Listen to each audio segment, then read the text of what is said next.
पर पहुंचाने के लिए नजर बनाए रखेगा। अपडेट के लिए वापस लौटेंगे, लेकिन इस बीच में देखिए विवादित बयान देने वाले जो मंत्री, उसकी मुश्किलें यहां पर बढ़ गई हैं। हाईकोर्ट के आदेश पर मंत्री विजय शाह पर एफआईआर, देश की एकता खतरे में डालने की धारा जो है उसके ऊपर लगी है और ऐसे में कर्नल सोफिया पर आपत्तिजनक बयान दिया था मंत्री विजय शाह ने।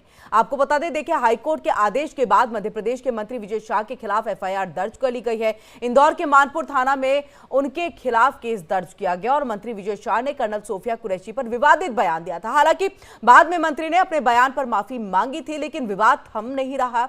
पार्टी ने मंत्री को कड़ी फटकार भी लगाई थी। मध्य प्रदेश हाईकोर्ट ने उनके इस बयान पर स्वतः संज्ञान लिया था और जबलपुर हाईकोर्ट के जस्टिस अतुल श्रीधरन और जस्टिस अनुराधा शुक्ला की बेंच ने डीजीपी को मंत्री शाह पर एफआईआर के निर्देश दिए थे। देखिए हाईकोर्ट के आदेश के बाद विजय शाह के खिलाफ धारा 192, 196, 1B और 197, 1C के तहत दर्ज किया गया है।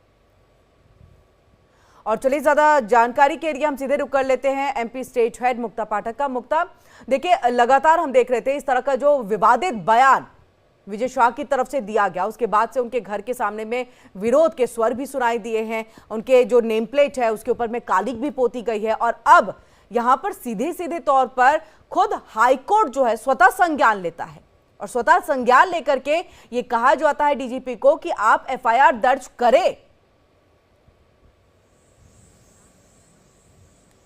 बिल्कुल सही।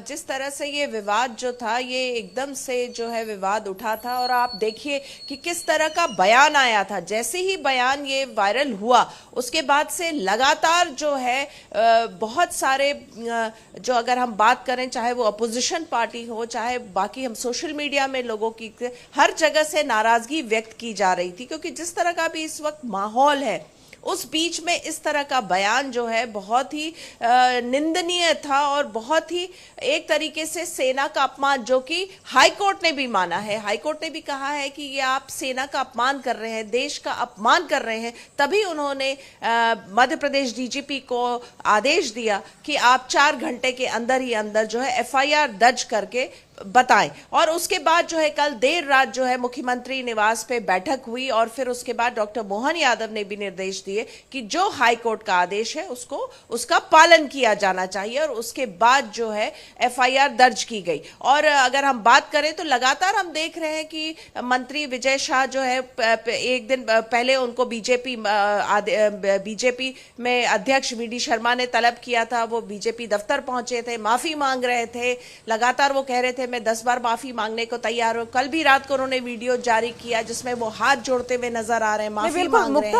और लगातार कांग्रेस इस पे मुखर हो रही है। एक तरफ प्रधानमंत्री आदमपुर एयरबेस पहुंचते हैं, सेना के बीच में पहुंचते हैं, उनका मनोबल बढ़ाते हैं और देखिए एक बहुत बड़ा संदेश हो जाता है, न केवल देश के लिए बल्कि देखिए हमने तो दूसरे देशों के लिए भी संदेश दिया है। अगर पाकिस्तान की हम बात कर ले, आप मंच पर खड़े होकर के आप अपने प्रधानमंत्री की बातों से इतर हट रहे हैं, आप अपने बीजेपी के जो लाइन जो एजेंडा है उससे इतर हट करके बयानबाजी का दौर चला रहे हैं। क्योंकि देखिए जब जब कांग्रेस ने इस तरह के सवाल उठाए कि अच्छा सबूत दे दीजिए कि कहां एयर स्ट्राइक हुआ था, कहां पर जो है सर्जिकल स्ट्राइक आपने किया, तब बीजेपी के प्रवक्ता सामने आते थे, वो पलटवार करते थे। यानी आप हर किसी को यहां पर जो है दरकिनार करते हैं और अपनी बातों को रखते हैं। क्या महज माफी मांग लेने से ही चीजें हो जाती हैं? क्या ऐसा नहीं लग रहा है कि या तो सीएम या तो बीजेपी की तरफ से जो है इसको लेकर कठोर कदम उठाते हुए तुरंत प्रभाव से मंत्री पद से हटाया जाना चाहिए था?